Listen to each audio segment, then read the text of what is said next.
El español en Barcelona. En 2001 se fundó FEDELE Barcelona. La asociación tiene como objetivos unir los esfuerzos e intereses de las mejores escuelas del sector y fomentar la solidaridad y colaboración entre sus asociados.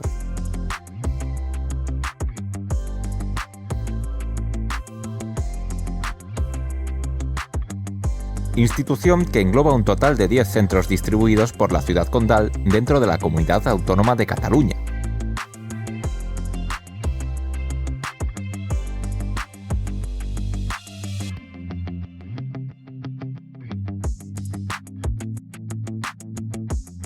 En el año 2019, FEDELE Barcelona recibió un total de 15.200 alumnos, que representa un aumento de casi 3.000 alumnos con respecto a 2016, cuando se recibieron 12.699.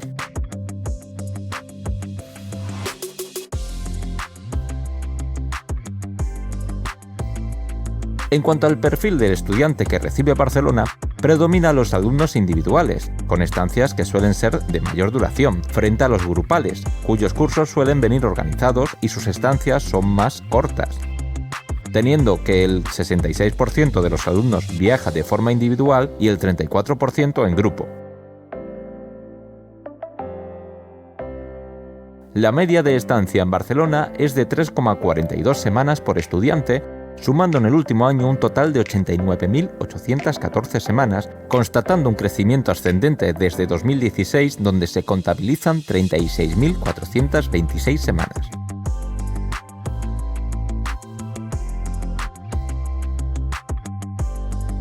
Los países de origen de los estudiantes de Barcelona son Alemania, Estados Unidos, Francia, Italia, Rusia, Reino Unido, China, Holanda, Corea del Sur y Suecia.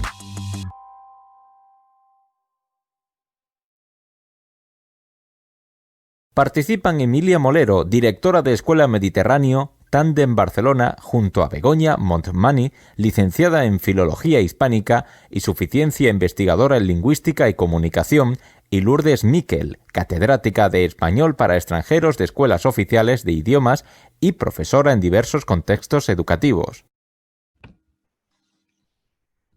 Buenas tardes, soy Emilia Molero y hoy estoy acompañada aquí en Barcelona de dos personas muy relevantes en el mundo L. Me refiero a Lourdes Miquel. Buenas tardes, Lourdes. Hola, buenas tardes. Y a Begoña Montmany. Buenas tardes, Begoña. Hola, buenas tardes. Yo creo que ellas dos son muy conocidas en el mundo L, pero si alguien no las conoce todavía, voy a dar unos pequeños apuntes.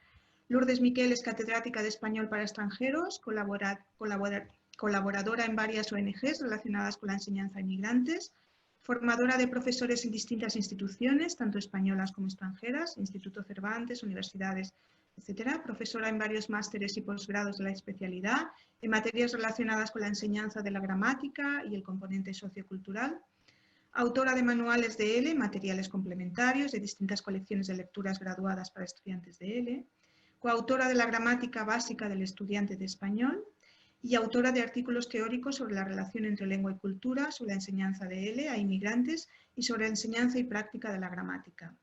Por su parte, Begoña Montmany es licenciada en Filología Hispánica y suficiente investigadora en Lingüística y Comunicación.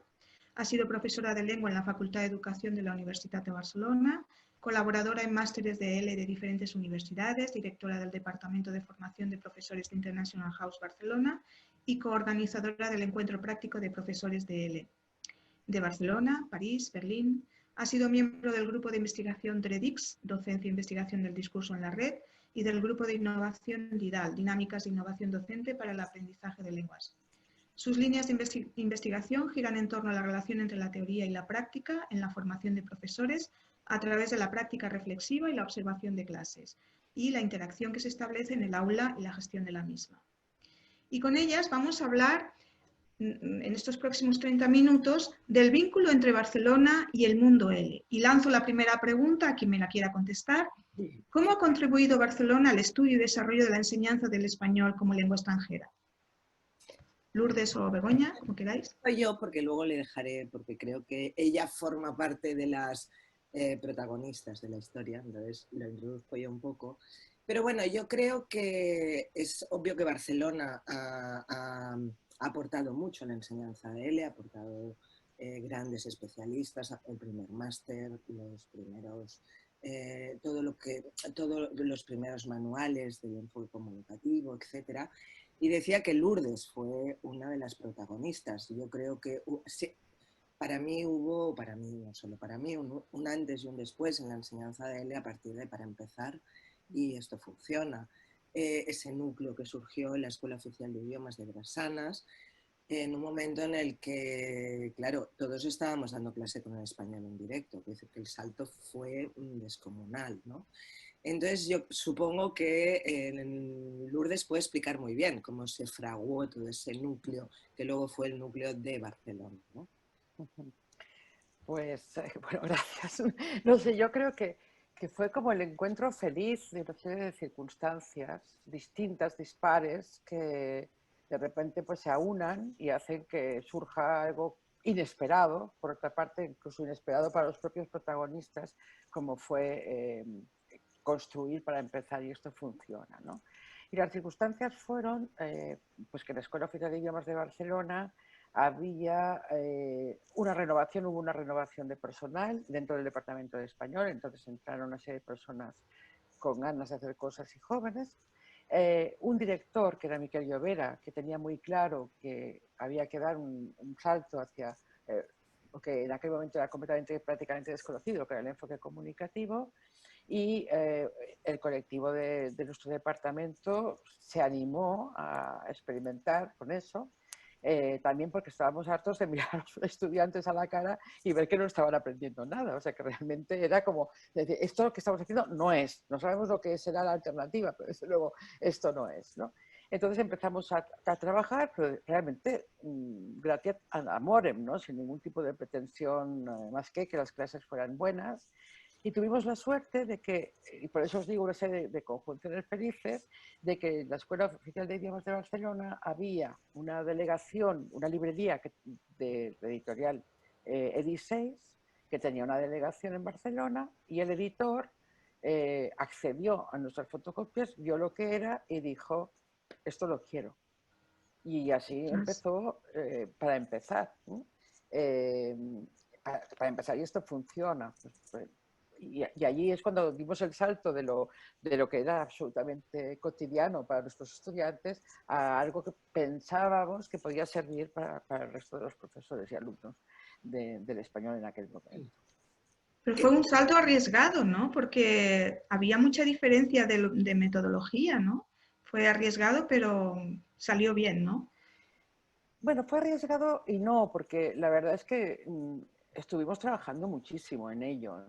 Entonces, cuando dábamos por bueno algo, tanto como para que pudiera ir a una editorial, ¿no? y convertirse en algo definitivo, previamente había habido unas discusiones férreas y no habíamos dejado pasar nada, ¿no?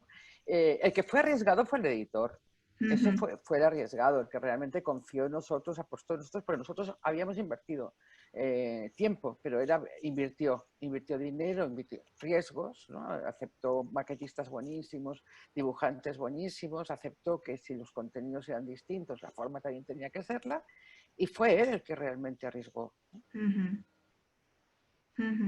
O sea que en principio vosotros cuando empezasteis no pensabais hacer un libro. No, nosotros empezamos a discutir lo que era el enfoque comunicativo y a ver cómo se podía ir plasmando para que las clases fueran mejores. Ese era nuestro objetivo, para resolver nuestra vida cotidiana, ¿no? Y que aquello fuera mejor. Y poco a poco fuimos teniendo, digamos, consolidando niveles y entonces ya cuando el editor intervino, ya a partir debíamos estar pues en lo que sería Para Empezar B, y ya con un esquema de lo que podía ser la continuación para niveles superiores, fue cuando Luis Saiz dijo, lo compro de alguna manera metafórica, ¿no? Lo compro y entonces ya empezamos a hacer, esto funciona sabiendo que estábamos haciendo un libro. Sí, por eso yo creo que ese núcleo, ese germen del que Lourdes es una de las protagonistas, ¿no? Unido a Miquel Llovera, que era el director en ese momento, También parece que por casualidad, yo tampoco sé la historia completa, pero también parece que de una conversación informal, a lo mejor Lourdes también sabe más, entre Miquel Llovera y Ernesto Martín Peris, surge la idea de hacer un máster, es decir, de profesionalizar al profesor de L y hacer el primer máster que existe en España, ¿no? Bueno, muchos años después. Bueno, Muchos años después, pero en el fondo sí. vuelve a ser del mismo núcleo de esa EOI. Bueno, es que, bueno, claro, el núcleo ese al final da mucho juego, porque Mucho. a mí me llaman, y a Neus, nos llaman, a Neus Sanz, nos llaman a Madrid para ver si nosotros queríamos encabezar, digamos, lo que era el servicio de difusión de la lengua, que en realidad, digamos, era un germen en el que teníamos que, por un lado, hacer una especie de vídeo que se tenía que parecer a Follow Me, por otro lado, teníamos que estudiar cuál sería el modelo mejor para una institución que difundiera la lengua. Y allí, Neus y yo organizamos las primeras jornadas didácticas que se hacen de español lengua extranjera en el mundo, que eran las jornadas de las Navas del Marqués, ¿no? Entonces, nosotros estamos allí en Madrid haciendo eso, estamos 3 años trabajando, haciendo esas jornadas durante 3 años, produciendo materiales, etc. El vídeo no se llega a hacer nunca, por dificultades serias con las administraciones implicadas. Y paralelamente, en la Escuela Oficial de Idiomas las cosas siguen sucediendo, ¿no? Y entonces allí, cuando Ernesto y Miquel se plantean la posibilidad de hacer el máster, efectivamente. ¿Y cómo era la Barcelona de esos años? ¿Que era más cosmopolita que ahora? ¿Era más innovadora? ¿Qué diferencia había entre la Barcelona de entonces y la de ahora? Por ejemplo, ¿qué nacionalidades había en vuestras clases?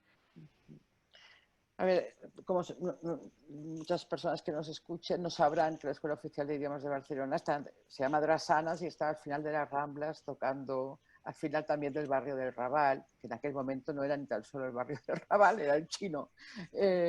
Y era, por supuesto, un espacio muy degradado, el barrio, ¿no? La escuela era una especie de extraña, no sé, seta que está allí en medio. Y que llegar hasta allí tenía, digamos, tenía su aquel, ¿no? Una cierta valentía para estudiar en medio de aquel barrio. Sí, yo lo recuerdo como muy degradado, muy gris, lleno de heroína, de miseria. O sea, que esa Barcelona de esa parte de Barcelona, sí. O sea, que luego estuvo el impulso del 92. El impulso del 92 supuso muchos años y eso Begoña está de acuerdo, ¿no? De remodelación de la ciudad, de ilusión, de pasión. O sea, los juegos fueron en realidad un pretexto para darle la vuelta a la ciudad, para convertirla en otra para cosa. darle a esa, ¿no? Una ciudad que miraba por fin también al mar, eso también permitió, perdón, que hubiera, ¿no? Mucho, o sea, había una imagen, se dio una imagen al mundo de una Barcelona completamente distinta, que realmente fue una Barcelona que cambió mucho, eso es cierto. Muchísimo. ¿No? O sea, que yo creo que los juegos estaban bien. Claro, yo en ese momento trabajaba, antes del 92, trabajaba en International House y claro, el perfil era completamente distinto. Claro, en International House el perfil era un perfil de estudiante de clase media, era un estudiante en una zona, bueno, normal, en fin, tampoco bastante céntrica, en un edificio grande, un edificio también emblemático del Ensanche. Era un perfil distinto. No sé si era una ciudad más cosmopolita que ahora. Yo lo que también creo es que desde la perspectiva de ahora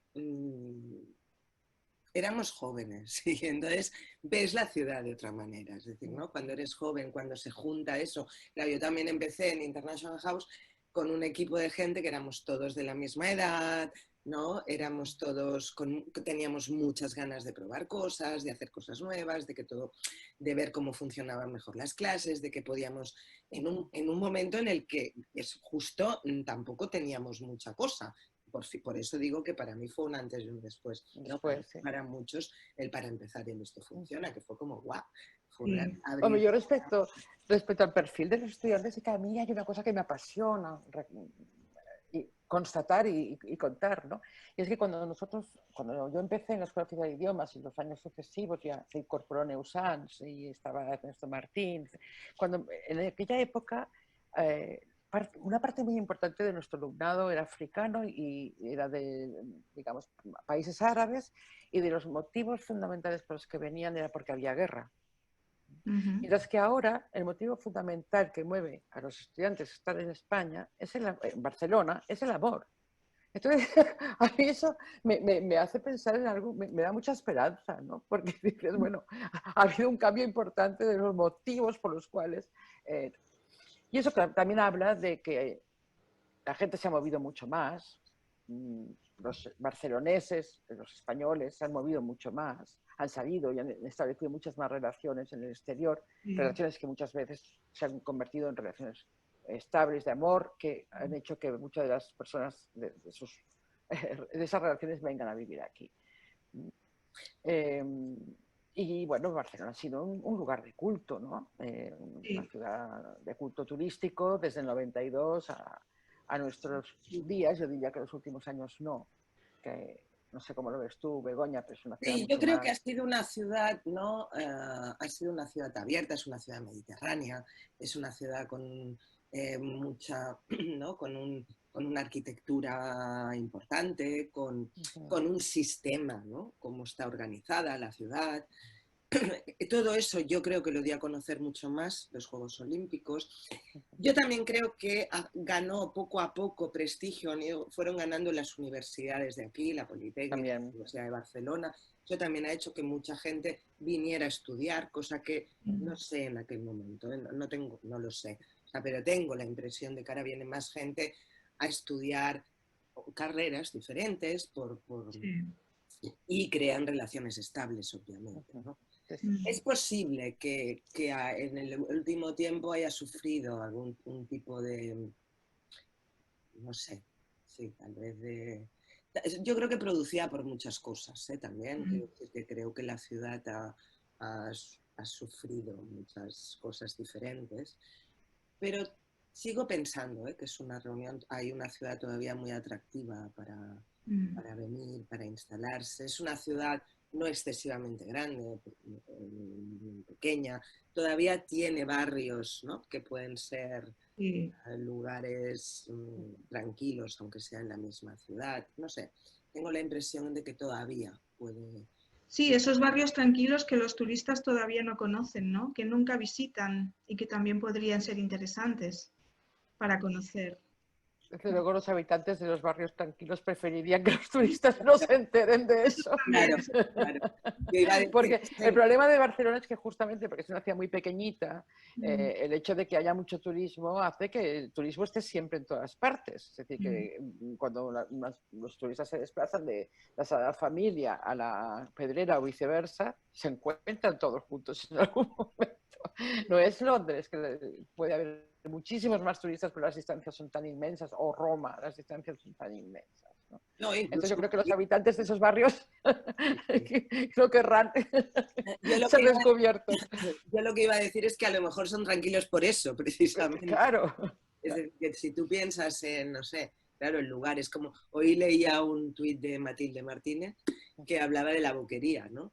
Que ella que vive en el barrio, y claro, va a la Boquería, claro, ahora por fin la Boquería vuelve a ser la Boquería, es decir, las paradas de la Boquería, pero claro, solo se mantienen esas paradas que siguieron manteniéndose vendiendo verdura, no la que se puso a vender pinchitos con copa de cava, claro. Entonces, claro, es recuperar una ciudad distinta. Hombre, yo ahora en estos momentos, supongo que es la pandemia, es una ciudad un poco desolada. Sí. Bueno, las Ramblas están vacías. Yo creo que es un problema, bueno, que la pandemia, pues claro, ha hecho que esto pasará en muchísimas otras ciudades. Claro, está desolado todo, está desolado Milán, París, claro. Hay que ver cómo salimos de esta todos, ¿no? Y que Barcelona tiene posibilidades de salir airosamente, sí. Yo también creo que también es una oportunidad para poder repensar otra vez qué queremos, ¿no? Podemos hacerlo también ahora.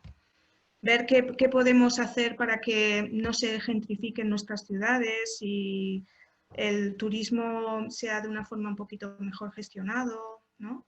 Quizás sea un momento. Estaría muy bien, lo que pasa es que yo creo que que justamente lo que habría que pensar es en diversificar, ¿no? En no jugar las cartas solamente para el turismo o antes para el ladrillo, ¿no? Sino que tendría que ser ciudades mucho más diversificadas, Claro. más meditadas, con un plan, digamos, un plan Marshall, ¿no? De lo que tú dices, ¿no? De repensarse, pero de repensarse desde la diversidad de las opciones, Claro. no en esta especie de manera mono de pensar, ¿no? Bueno, turismo, no sé, yo creo que sí, que es una oportunidad para repensarse, es una oportunidad para pensar en nuevas maneras de estar en la ciudad también, ¿no? Y yo creo que eso se está haciendo un poco con ese urbanismo. Pero bueno, vamos a ver cómo salimos. Devolver, por ejemplo, las Ramblas a sus ciudadanos, ¿no? Sí, A la gente que vive ahí. sí, Sí, sí. sí, sí. Sí, yo creo, y yo también creo que Barcelona tiene muchas oportunidades de hacer cosas muy distintas, de repensar una ciudad mucho más amable, y yo creo que se está haciendo, ¿no? Una ciudad más pensada para los ciudadanos, con espacios no solo pensados para coches, ¿no? Pero bueno, tenemos que ver, de todas maneras tendremos que ver. Y volviendo un poquito a los eventos de aquellos años, no hemos hablado del encuentro de profesores que tuvo tanto éxito y que ha tenido tanto éxito hasta ahora. O sea, ¿cómo? Luego, eso es tuyo, ¿eh? Bueno, el encuentro nace un poco también, bueno, nació en la sala de profesores de International House en un momento en que éramos muy pocas escuelas dábamos español. Y en la sala de profes, pues, claro, no existía internet, etcétera. Es decir, que buscar materiales a veces era coger fotos, era irte a la revista Hola de tu madre y recortar las fotos.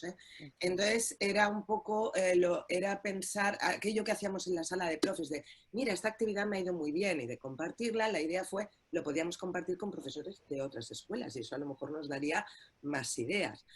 La primera vez que se hizo un sábado por la mañana en un aula, creo que éramos 8 personas, de las cuales pues 4 debíamos ser de la escuela, o sea que tampoco éramos más. Recuerdo que mi jefe en aquel momento me dijo, pero ¿vosotros creéis que esto tiene algún futuro? Nosotros, sí, pues mañana nos enseñamos. Y poco a poco fue creciendo. Claro, hay que decir que antes de eso existió Expolingua, que llevaban Lourdes y Neus, ¿no?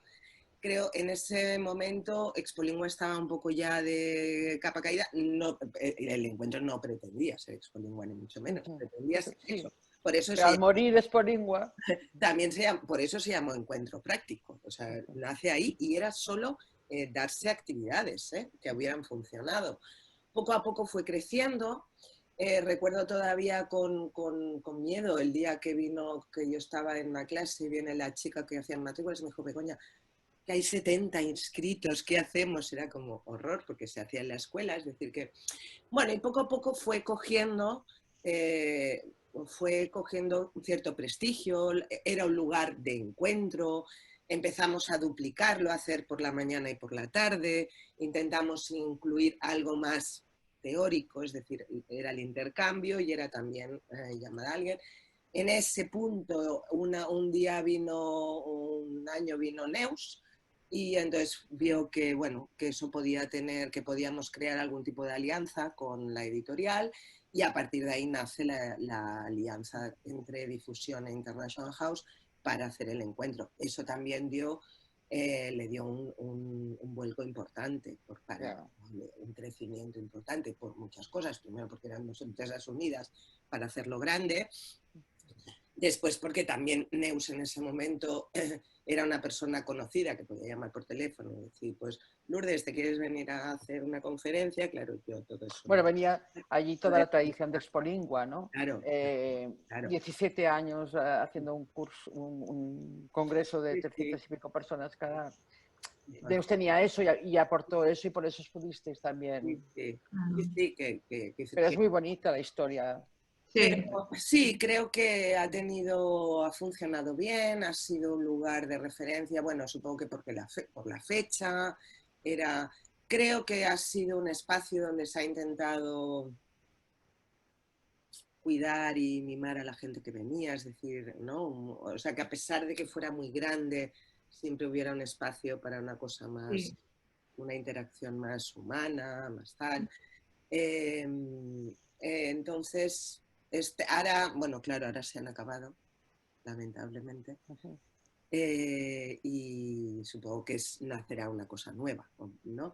Pero creo que sí que puso en el mapa un poco, no era como un lugar de referencia, Barcelona en diciembre, ¿no? De personas de todo el mundo. Y creo que esa es una gran aportación también de Barcelona al mundo de L. O sea, yo creo que están los autores como, ¿no? Como Lourdes, o sea, que el germen de ese AEOI, pero que ha dado muchísimo fruto, ¿no? Lourdes ha hecho pues, no sé, un montón de manuales, ¿no? Yo creo que después de Para Empezar vino Intercambio, Intercambio. ¿no? Rápido, es decir, que ahí hay un gran bagaje. Creo que la Escuela Oficial de Idiomas también fue un núcleo importante de formadores y de nivel. El máster, la editorial Difusión, que es una editorial importante en el mundo de L, también se acabó ubicando en Barcelona. Y es curioso, ¿no? Que es verdad que Barcelona ha acabado siendo, Sí. no digo más, pero mucha gente, ¿no? Ernesto también es de aquí, es decir, que hay muchísimo... Sí, Claro, sí. es que no parece que fuera una casualidad, ¿no, Begoña? Que se diera todo esto en Barcelona en aquellos años casi, ¿no? Porque se dio con muy poca diferencia de tiempo, ¿o sí? ¿No? No, yo no estoy no lo sé, igual Lourdes además. Yo creo que también se debe un poco, no lo sé, igual invento, Lourdes me corrige. Yo, por ejemplo, pienso, en International House nace el primer curso de formación de profesores de español. Y nace originalmente, luego ya no tiene nada que ver, pero nace originalmente porque está junto con un departamento de inglés que tiene el Celta. Miquel Llovera era una persona que ya trabajaba desde hacía mucho tiempo con una enseñanza de inglés distinta a lo que estábamos acostumbrados aquí en español, ¿eh? Pero no lo sé. O sea, creo que crecimos un poco también, ¿no? Todos a la par. Sí. A la par también porque estábamos al lado de, ¿no? de gente, no sé, yo estoy pensando en Scott Thornbury en International House, ¿no? Que nos daba unas pautas que yo aprendí mucho también, es decir, no sé. Yo creo que el origen realmente fue casual. Es decir, que el mismo Miquel Llovera, con un tejido de personas en el Departamento de Español que no hubieran sido receptivas a su entusiasmo, digamos, ¿no? Hubiera dado otra realidad. Sin embargo, todo aquello, lo que os decía antes, ¿no? Confluyó, Claro. fue un azar feliz, ¿no? De alguna manera. Entonces confluyó y fue aquello de crecer y multiplicaos en el fondo. Y además la idea de multiplicación, que era una idea que difundía el Consejo de Europa, ¿no? de buscar profesores multiplicadores de aquella nueva manera de entender la lengua y la educación y la enseñanza y el aprendizaje de las lenguas extranjeras, pues yo creo que pasó eso, es que nos multiplicamos. Y nos multiplicamos de un germen muy pequeñito que se expandió y fructificó. Que fructificó en International House, que fructificó en una editorial que estaba haciendo otras cosas como era Edi6, que luego se convierte en Difusión y que luego pasa de Madrid a Barcelona. Un congreso que se hace en Madrid que luego se muere, digamos, porque tenía que morir después de 17 años y se hace en Barcelona aprovechando que ya International House estaba en ello. Es decir que en definitiva lo único que pasa es eso, es decir, que esa casualidad acaba siendo realmente ya no azar, sino ya pues profesionalidad, decisión. Bueno, y también no sé si fue casualidad, pero también, ¿no? Esa relación profesional que establecisteis Lourdes, Aineus y tú, ¿no? Yendo a Madrid, haciendo no sé qué, es decir, que hicisteis muchas cosas que dieron, que multiplicaron luego muchas, o sea, que al final han sido modelo de muchas generaciones. Y referencia, claro, también. ¿No? Y referente, aunque luego cada una hiciera cosas, pero es verdad que hubo un núcleo importante de libros, de Claro. actividades. Sí, de sentar las bases, ¿no? De alguna Exacto. manera. Yo creo que los libros de ahora no se entienden sin los libros de aquellos años. Y No, es verdad. ha aportado muchísimo a los profesores y a los alumnos también, ¿no? No se entendería ahora todo donde estamos si no hubiéramos tenido esa parte del enfoque comunicativo, los primeros manuales y todo eso. No, seguro. Yo estoy de acuerdo. ¿No? Estaba pensando ahora que la idea de multiplicación es una idea que teníamos muy clara todos, porque el servicio, cuando fuimos al Ministerio, Neus y yo, estábamos trabajando en el servicio de difusión de la lengua, un título que defendimos nosotras, porque cuando me llamaron a mí me dijeron, no, el servicio de defensa de la lengua. ¿Cómo que defensa? No tenemos que defender nada, lo que tenemos que hacer es difundirla, ¿no? Y entonces se cambió el nombre, se puso el nombre de difusión, y luego de difusión de la lengua, y luego cuando se creó difusión, la editorial, dijimos, es que difusión es un título, es un nombre estupendo para una editorial, pero lo que queremos es eso, es difundir, sí. ¿no? Entonces, aunque suena un poco religioso, ¿no? Porque crecer y multiplicados, difundidos, etcétera, pero en realidad es lo que ha pasado. Es decir, que era una realidad que también, digamos que el enfoque comunicativo es un enfoque profundamente humanista, y que también ha coincidido, ¿no? con la época y con el sentir de muchos de los profesores que no han sé escrito ideológicamente, ¿no? Porque no es ser profesor de una determinada manera y con una técnica. Yo creo que hay una posición ideológica en todo esto. Eso es muy interesante, sí.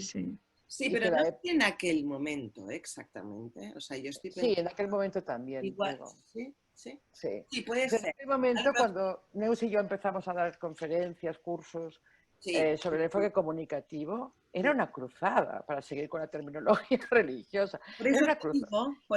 digo que pero es que la gente que empezó a decir que empezó a suscribir, es que ideológicamente coincidía. No, eso sí, pero quiero decir que no era la mayoría, es decir, que había una corriente, pero que no era una... no, fue una lucha. No, y también pasaba con los alumnos a veces. Sí. Vale.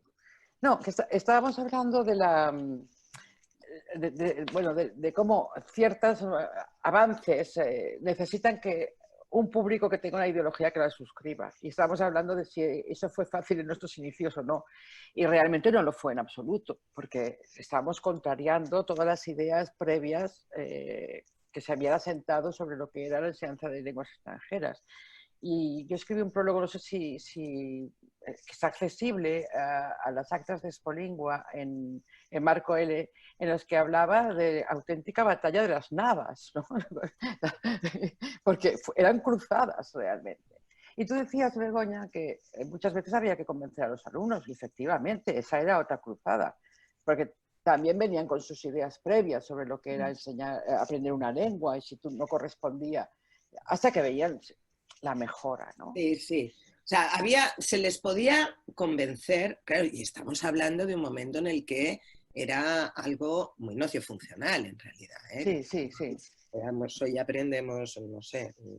A saludar y a despedirse y a... consejos y a no sé qué, o sea, que era a expresar deseos, o sea, era todo muy así. Pero es verdad que había un trabajo de convencer a partir de que los estudiantes descubrieran que funcionaba, o que por lo menos funcionaba más de lo que ellos tenían hasta ese momento, ¿no? O sea, yo recuerdo estudiantes luego locos por las páginas aquellas de... Azules, para empezar. Se dice así. Se dice así. O sea, esas páginas eran al final, bueno, porque era algo que al final los estudiantes lo veían muy práctico porque estaba muy relacionado con lo que ellos querían decir en ese momento, comparado con de dónde venían, ¿eh? Claro, venían con cosas duritas. Lo que pasa es que nosotros teníamos la suerte de que convencerlos en inmersión era más fácil que convencerlos sin inmersión. Porque aquí podían experimentar en la calle, ¿no? Salir a la boquería y experimentar allí lo que acaban de aprender en la clase. Cosa que si estabas dando clases en Dresde, pues era mucho más difícil. Es verdad.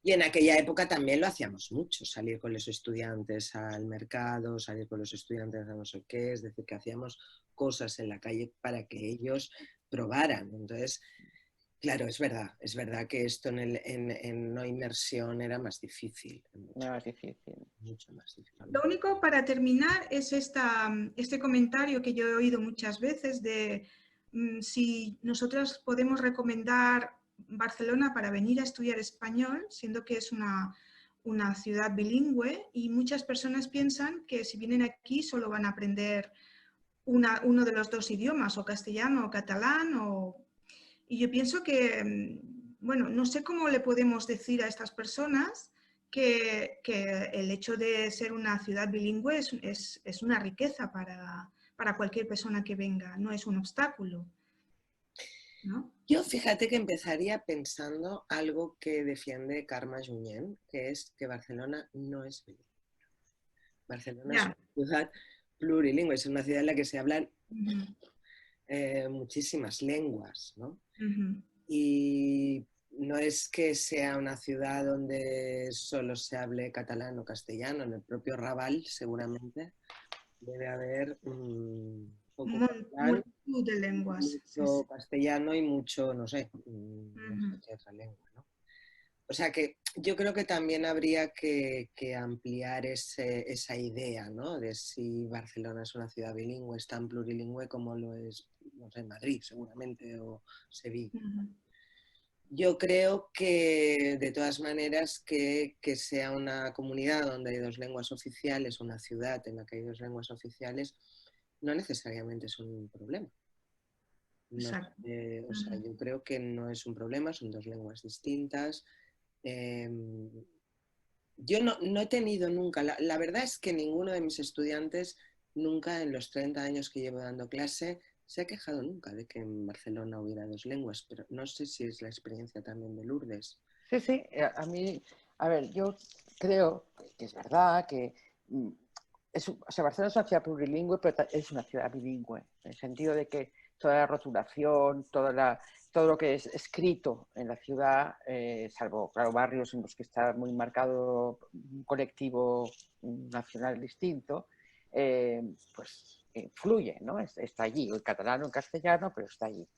Eh, Sin embargo, o sea, yo creo que es una dificultad sobre todo para los principiantes, cuando no saben discriminar muy bien si leen carré, no saben si carré es castellano o catalán, tienen ciertas dificultades, pero son dificultades muy subsanables, y luego no sé cómo, hay un mecanismo en ellos que hace distinguir muy bien lo que es catalán y lo que es castellano, y se quejan, o sea, poquísimas veces he visto interferencias en clase, pero poquísimas veces, y dices, pero bueno, estos están en inversión aquí, ¿cómo es posible que estén distinguiendo tan bien, ¿no?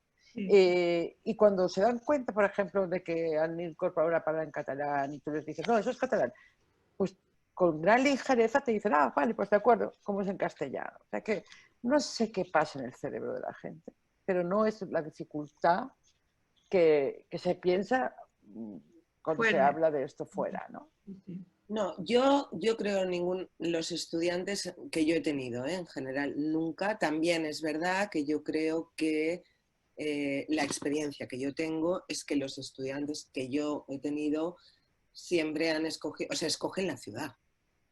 Yo no, Y ya no es tu caso, por eso no. decía que en mi caso escogen la ciudad.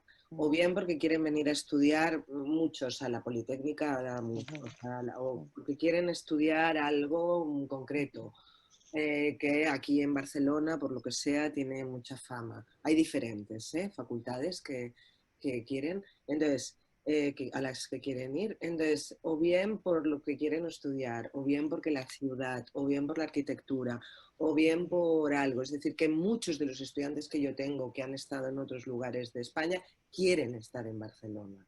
uh-huh, Entonces, para ellos no es un problema. Algunos, pues yo qué sé, pues porque está al lado del mar, ¿no? uh-huh. Y necesitan el mar porque en sus países vivían cerca del mar. Es decir, hay razones mil.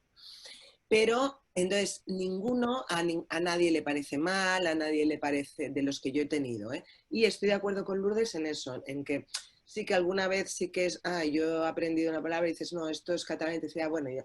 Es decir, no acaban viviendo con mucha normalidad lo que vivimos todos los que vivimos aquí, creo, ¿no? Que unas cosas son en castellano, otras en catalán, creo. Pero claro, no es el mismo perfil que Neus.